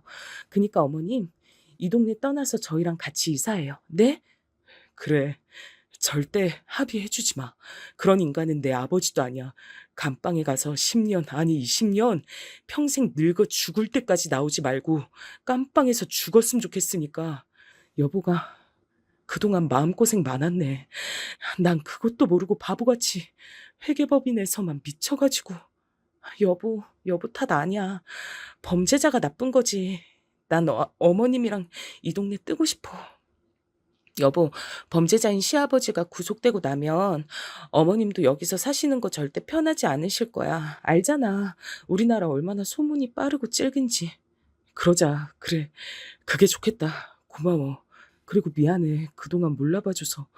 내가 너무 당신한테 너무 소홀했던 것 같다. 다신 안 그럴게. 아니야, 여보. 난 여보 상황 충분히 이해하는 걸. 내가 참은 거야. 우리 가족 평화 위해서. 근데 참을 수 없는 선을 아무렇지 않게 넘으시려는 아버님을 보고 이제 더 이상 참지 않기로 한 것뿐이야. 진작 왜 말하지 않았나. 오히려 후회된다니까. 이렇게 속 시원하고 후련한 걸. 어머님께서도 이혼하시고 새 인생 사실 수 있게 도와드리고 싶어. 어머님이 무슨 죄야, 안 그래? 그렇게 얘기해주니 정말 고맙구나. 내가 손주 나오면 정말 애지중지하면서 잘 키우도록 할게. 이사는 너희 편한 곳으로 알아봐라. 난 걸어서 갈 수 있는 거리로만 구해주면 돼. 이 집 빼고 나 혼자 살 거니까 큰 집도 필요 없다. 이 집 팔고 남는 돈은 너희 써라. 난 내 살 집 하나면 되니까. 감사해요, 어머님. 저희랑 계속 근처 살아요. 어머님도 새 인생 사셔야죠. 정말 감사해요. 솔직하게 다 말씀해 주셔서요. 앞으로도 잘해봐요. 우리가 잘못한 건 아무것도 없잖아. 엄마, 여보, 나는 오늘 일 절대로 못 잊을 것 같아. 평범한 회사원이기만 한 줄 알았던 아빠가 그런 더러운 버릇을 가진 범죄자였단 걸 알게 된. 그리고 그럼에도 나랑 엄마랑 여보는 여전히 가족이란 거. 범죄자는 어떻게 살든 아무도 신경 쓰지 말고 정말 우리만 생각하고 살자. 그러고 살아요. 네? 여보, 그러자. 자책하지 말고 우린 우리에게 주어진 현재를 살자. 우리 아가도 곧 태어날 거잖아. 할아버지는 우리 아빠만으로도 충분한 걸. 그래, 그러자꾸나. 내 소중한 손주한테 그런 범죄자를 만나게 할 수는 없지. 존재 자체도 숨기자고 죽은 걸로 하자꾸나. 콱 그냥 죽어버렸으면 좋겠는 심정이야, 지금. 솔직히. 어머님, 그동안 잊고 살았던 안 좋은 기억들 다 떠오르게 해서 죄송해요. 이제 다 잊고 편히 쉬세요. 저희랑 같이 손주 보시면서 알콩달콩 그렇게 다시 시작해요. 네? 그래, 엄마. 엄마도 충격이 컸을 거고 여보도 그랬을 텐데 우리가 너무 오래 얘기했다. 그치? 어차피 장인어른께서 사건 경위는 다 말씀해 주실 테니까 우린 안정을 취하고 있자. 엄마 너무 마음 쓰지 마요. 이제 엄마 인생에서 아무 상관도 없는 사람이니까 이혼 바로 하면 되잖아. 그래, 그러는 게 좋겠다. 이렇게 된 마당에 이혼 못할 거 없지. 우리 아들 지석이도 다 커서 어엿한 가정 꾸렸는데 내가 이혼한 게 뭐가 흠이라고. 게다가 그런 범죄자 손주로 크게 할 순 없다. 얼른 하루빨리 이혼하고 털어버려야겠어. 손버릇 안 좋을 때부터 그냥 콱 신고를 해버렸어야 하는 건데 그때는 그냥 내 친구들이랑 연을 끊고 내가 회사를 안 다니면 될 줄 알았어. 근데 그런 더러운 욕망엔 끝이 없었던 거구나. 이럴 때 우리 사돈이 현직 경찰이라는 게 참 다행이다.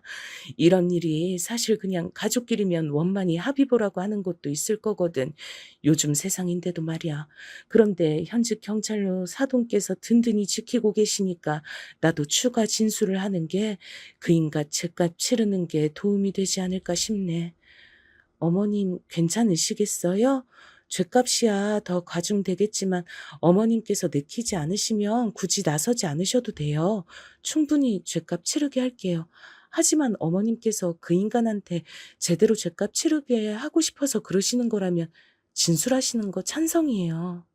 맞아, 엄마. 괜히 무리하지 말고. 엄만 지금도 충분히 힘들 텐데. 아휴, 난 아들이란 놈이 우리 아빠가 이렇게 딴짓하고 돌아다니는 것도 모르고 내가 진짜 머저리다 머저리야. 자책하지 마라, 지석아. 넌 잘못이 없어. 새아가가 말한 대로 우리 모두 잘못은 없잖니. 잘못은 죄 저지른 그 인간이 했으니 죄값 달게 받아야지. 내가 알고 있는 건 하나도 빠짐없이 말해서 반드시 가중처벌 받게 만들 거다. 네, 어머님, 잘 생각하셨어요. 내일 날 밝자마자 저랑 같이 저희 아빠 경찰서로 같이 가요. 가서 아주 죄값 제대로 치를 수 있게 진술하고 오자고요. 세아가 말이 다 맞다. 그럼 우리 시간도 늦었는데 이제 자러 갈까? 난 들어가 볼 테니 너흰 너희 집 가서 편히 자렴. 내일 아침에 다시 만나자. 네, 어머님, 그럴게요. 안녕히 주무세요. 그렇게 다음 날이 밝자마자 저는 시댁으로 남편과 함께 달려갔습니다. 시어머니께선 평소처럼 부지런히 일어나셔서 저희와 같이 먹을 아침을 준비하고 계시더라고요. 시어머니께서 차려주신 맛있는 아침상을 든든히 먹고 아빠가 계신 경찰서로 향했습니다. 아빠는 저를 보자마자 그동안 고생 많았다면서 감방에 쳐넣는 건 문제도 아니라고 아주 의기양양하게 말씀해 주시더라고요. 역시 저희 아빠, 현직 경찰, 참 든든하죠? 제 뒤에서 시어머니가 뻘쭘하게 저와 아빠를 바라보고 계신 걸 눈치채셨는지 아빠는 시어머니한테 유감이라면서 말을 건네셨습니다. 그랬더니 시어머니께선 그동안 저희 남편에 대해서 말씀 안 드린 게 있다면서 가중처벌이라도 받을 수 있게 진술하고 싶다고 하셨고요. 그러자 아빠는 눈빛이 번쩍하면서 이쪽으로 모시겠다고 하고는 시어머니와 함께 진술서를 작성하시기 시작했습니다. 너무 감사합니다. 이런 용기를 내주셔서요. 이쪽으로 모실게요. 진술하시죠. 제가 꼭 용기 내주신 만큼 가중처벌 받을 수 있도록 최선을 다하겠습니다. 시어머니께서 저희 아빠랑 진술을 다 마치시고 나자 저와 남편은 시어머니를 다시 시댁으로 모셔다 드렸습니다. 그리고 바로 부동산에 알아보러 갔죠. 저와 제 남편이 회사 다니기 좋은 곳으로 그리고 시어머니가 근처에 살 수 있는 곳까지 두 채를 알아봐야 했으니까요. 다행히 저와 남편의 회사 중간쯤에 좋은 매물이 있어서 예약까지 걸어놨답니다. 아빠한테 전화가 와서 받아보니 아빠가 아무래도 저한테만 이러지 않을 것 같아서 안 그래도 시아버지를 잡아두고 시아버지 회사에 전화해서 물어보니 거기서 처음엔 쉬쉬하다가 경찰이라고 바른 대로 말하라고 거짓을 말하면 다 같이 깜빵에 쳐놓겠다고 으름장을 놨더니 그제서야 시아버지가 회사 여직원들을 성희롱하고 성추행한 걸로 계속 문제를 일으켜서 지금까지도 계속 승진이 밀리고 있었다는 것을 말해줬다는 겁니다. 역시 저의 예상이 아주 적중하는 순간이었죠. 막상 그게 사실이라고 듣자 너무 소름이 돋았지만요. 아빠께선 현직 경찰의 딸을 건드린 만큼 모든 걸 다 수사하고 걸고 넘어져서 어떻게든 감방에 오래 살게 하겠다고 인생 파멸되는 거 한순간이라고 하면서 걱정 말라고 해주시더라고요. 저는 너무 든든했습니다. 그리고 이 소식을 남편과 시어머니한테도 전했죠. 시어머니는 그 인간 그럴 줄 알았다면서 본인도 추가 진술하길 참 잘한 것 같다며 안도하셨습니다. 저는 이제 출산을 앞두고 있습니다. 이사도 곧 가게 되었고요. 시어머니와 남편은 그대로 제 곁에서 저와 제 아이를 지켜줄 겁니다. 그 사람들이 좋은 사람들이고 소중한 사람들이라는 건 변하지 않는 사실이니까요. 저희 친정엄마, 친정아빠도 제 뱃속의 아이를 간절히 기다리고 있는데요. 요즘처럼 행복한 때가 또 없는 것 같습니다. 물론 출산의 고통에 대해 찾아볼 땐 손발이 저릿할 정도로 공포가 몰려오긴 하지만요. 그래도 제 아가에게 범죄자 할아버지는 떼놓을 수 있어서 조금 더 안전하고 정의로운 세상에서 살 수 있도록 할 수 있어서 참 다행이란 생각을 합니다. 성추행, 성희롱 이런 건 절대 참지 마세요. 저도 이번 일을 통해 뼈저리게 깨달았거든요. 참으면 괜찮은 줄 안다는 걸요. 그 상대가 시아버지든 시할아버지든 깜빵에 가게 만들면 된다는 것을요. 저희 시어머니는 제 바람대로 시아버지와 바로 이혼을 해버리셨고 저희 신혼집 근처로 이사 준비를 하고 계십니다. 저의 긴 사연 끝까지 들어주셔서 감사합니다.